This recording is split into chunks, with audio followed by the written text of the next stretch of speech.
नमस्कार, आपका हार्दिक स्वागत और अभिनंदन है। मित्रों, जन्म कुंडली में कुछ ऐसे ग्रह होते हैं अथवा कुछ ऐसे स्थान होते हैं जो बहुत ही अशुभ माने जाते हैं। मतलब ऐसे ग्रह अथवा ऐसे स्थान जब भी इनकी महादशा, अंतर्दशा अथवा जब भी इनका गोचर होता है ना, तो निश्चित रूप से वो आपके जीवन में संघर्ष, परेशानियाँ और अनेक प्रकार की समस्याएं उत्पन्न करते हैं। चाहे वो पैसे को लेकर के हो अथवा आर्थिक हो अथवा कैरियर को लेकर के हो अथवा किसी भी प्रकार के जीवन से संबंधित हो। तो जब भी ऐसे ग्रहों की महादशा आएगी अथवा ऐसे ग्रहों की अंतर्दशा आएगी तो निश्चित रूप से वो आपको परेशान करेंगे। तो कौन से ऐसे जन्म कुंडली में भाव हैं जो अशुभ माने जाते हैं और इनकी स्थिति होने पर, इन स्थानों में कोई अशुभ ग्रह होने पर वो अपने अनुसार जातक को कष्ट देने का काम करते हैं। तो मित्रों, यदि हम देखें पराशर के सिद्धांत को, जो उन्होंने बृहद पाराशर होरा शास्त्र नामक ग्रंथ लिखा है और उनके ग्रंथों का छोटा सा संकलन जो है लघु पाराशरी इस ग्रंथ में किया गया है, तो उसमें वो मारक ग्रह के विषय में बताते हैं। मारक कहने का अर्थ ये है कि वो आपको मारने वाला काम करेगा, मतलब वो आपको कष्ट देगा, दुख देगा, परेशानी देगा, समस्याएं देगा, अनेक प्रकार की उलझनों में फंसा करके रखेगा। तो उसे हम कहते हैं मारक। मारक शब्द का शाब्दिक अर्थ होता है मारने वाला। जैसे तारक शब्द आपने सुना है ना, तो तारने वाले को हम तारक कहते हैं। तो उसी प्रकार से जो मारने वाला होता है तो उसको हम कहते हैं मारक। तो जब भी ये मारक ग्रह कोई विशेष ग्रह बन जाता है ना, तो उसके जो गुण धर्म है, उसकी जो प्रकृति है, उसका जो अपना एक स्वभाव है अथवा वो जिन जिन कारक तत्वों का वो प्रतिनिधित्व करता है ना, तो उन संबंधित विषयों से वो आपको मारेगा। मतलब उन चीज़ों से वो आपको कष्ट देगा, दुख देगा, परेशानियां देगा। तो आज हम बात करेंगे मारक ग्रह के विषय में, मारक स्थान के विषय में अथवा मार्केश के विषय में। तो मुख्य रूप से यदि हम देखें ना, तो चार ऐसी स्थितियां बनती हैं जो मारक ग्रह को प्रदर्शित करती है, उसको रिप्रेजेंट करती हैं। कौन कौन से हैं? तो सबसे पहले हम जान लेते हैं कि मारक स्थान होते कौन से हैं। देखिए, आचार्य पराशर ने अपने ग्रंथ लघु पाराशरी में कहा है कि अष्टमम ह्यायुष स्थानम अष्टमादष्टमम चयत तयोरपि व्यय स्थानम मारक स्थानम उच्यते। अर्थात जो अष्टम स्थान होता है ना, ये हमारा अष्टम स्थान, ये जो आप 12 भवन देख रहे हैं, 12 बॉक्स देख रहे हैं ना, तो ये बॉक्स में जो 8वां बॉक्स होता है, जो 8वां स्थान होता है, वो होता है आयु का स्थान। और 8वें से 8वां स्थान अर्थात ये तीसरा स्थान भी होता है आयु का स्थान अथवा मृत्यु का स्थान। तो इन दोनों का व्यय करने वाला जो स्थान होता है ना, वो होता है मारक स्थान। देखिए, 8वें का व्यय स्थान कौन सा हो जाएगा? 7वां। क्योंकि जब भी इससे क्रम से हम बढ़ेंगे ना, तो 12वां उसके ठीक पहले का होगा। तो 7वां स्थान हमारा पहला मारक स्थान बना और दूसरा मारक स्थान बना हमारा द्वितीय भाव, जिसे हम धन भाव भी कहते हैं। तो ये दो भाव जो होते हैं मारक होते हैं, मतलब ये आयु का क्षय करते हैं। क्योंकि देखिए, जैसे ये 12वां स्थान हमारा व्यय का स्थान होता है, तो किसके व्यय का?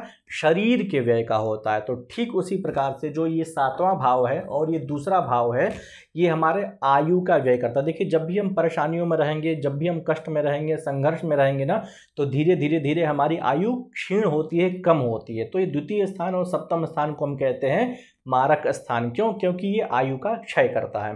तो जब भी मारक स्थान में कोई भी ग्रह बैठा होगा इस द्वितीय भाव में, ये द्वितीय भाव है, इस द्वितीय भाव में अथवा ये सप्तम भाव में कोई भी ग्रह बैठा होगा, तो वो ग्रह कहलाएगा आपका मारक ग्रह। इन दोनों में भी जो 7वां स्थान होता है ना, ये अत्यधिक मारक होता है। मतलब दूसरे और 7वां मारक स्थान में सप्तम वाला जो मारक स्थान होता है, ये और ज़्यादा कष्टकर होता है। तो जब भी द्वितीय में स्थित ग्रह की दशा अथवा सप्तम में स्थित ग्रह की दशा अथवा द्वितीय के स्वामी की दशा, सप्तम के स्वामी की दशा आएगी अथवा द्वितीय स्थान पर दृष्टि डालने वाली ग्रह की जब भी दशा आएगी ना, तो वो जातक को बहुत परेशान करेगी। निश्चित रूप से वो परेशान करेगी ही करेगी। तो द्वितीय स्थान से जो सबसे पहली स्थिति बनती है कि इन स्थानों में गया हुआ ग्रह मारक ग्रह कहलाता है। तो द्वितीय स्थान में और सप्तम स्थान में कोई भी ग्रह चला जाए तो वो मारक कहलाएगा। अब देखिए, जो ग्रहों के अपना नैसर्गिक गुण होता है ना, उन गुणों के कारण वो जातक को परेशान करते हैं। जैसे मान लीजिए द्वितीय स्थान में आ जाए बृहस्पति अथवा सप्तम स्थान में आ जाए बृहस्पति, तो इसका मतलब वो बृहस्पति क्या बना? मारक ग्रह बना। अब देखिए, सप्तम स्थान में बृहस्पति है, बृहस्पति कहलाएगा आपका मारक ग्रह। और वो किससे आपको मारेगा? तो सप्तम स्थान मुख्य रूप से पत्नी का स्थान होता है, तो पत्नी से आपको परेशान करेगा। पत्नी शायद उतनी गुणवती आपको न प्राप्त हो अथवा आपका दाम्पत्य जीवन बहुत अच्छा ना चले, दाम्पत्य जीवन में परेशानियां आए, अथवा बृहस्पति ज्ञान का होता है, सुख का होता है, तो सप्तम स्थान में बृहस्पति के होने पर आपको ज्ञान की कमी कराएगा, आपके सुख में कमी कराएगा, आपको संघर्ष देता रहेगा। क्यों? क्योंकि वो मारक स्थान हुआ, चूँकि आयु से व्यय स्थान में है ना, तो वो आयु को कम करेगा, मतलब आपको शारीरिक रूप से असमर्थ बनाएगा, शारीरिक रूप से आपको कष्ट देगा, रोग व्याधि इत्यादि ये मारक देगा। तो इस तरह से सूर्य चंद्र मंगल इत्यादि राहु केतु पर्यंत 9 ग्रह हो तो अपने अपने गुण धर्म के अनुसार, अपने अपने प्रकृति के अनुसार जातक को कष्ट देते हैं। तो ये होता है पहला मारक।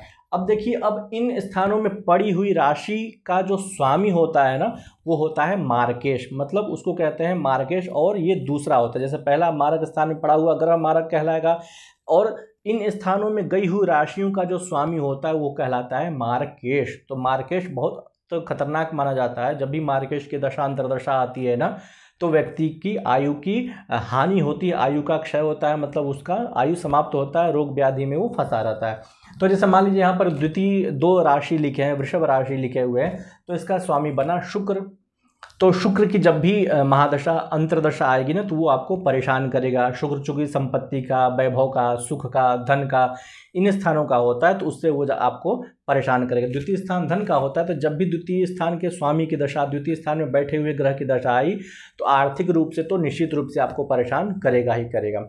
तो ये हुआ दूसरा ग्रह। तीसरा जो मारक का निर्णय हम करते हैं ना, वो करते हैं इस पर पड़ने वाले ग्रहों की दृष्टि के अनुसार। मतलब कोई भी ग्रह इन स्थान को देखे, द्वितीय को देखे अथवा सप्तम को देखे ना, तो वो भी ग्रह कहलाएगा मारक दृष्टा ग्रह, मतलब मारक स्थान को देखने वाला ग्रह।